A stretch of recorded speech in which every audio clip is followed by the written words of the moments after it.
So we recently had, a sale where the home that our client was purchasing had an inferior feature. The home was on the corner of the property, so it was on, the side street and the corner of the more of a main busier road.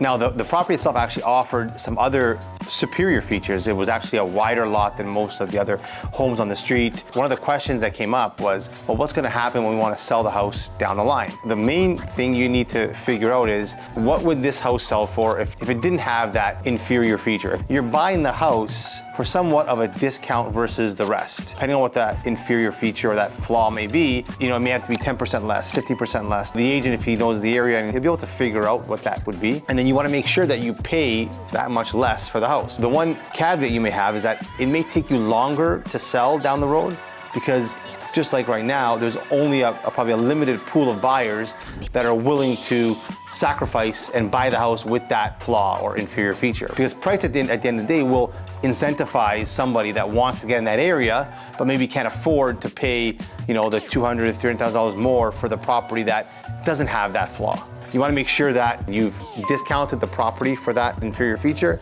and that your client is aware that when it comes time to sell, it may take them a bit longer because their buyer pool is a little bit smaller. The advantage is going to be that they're going to be priced less than any other property on the street at the time that's selling.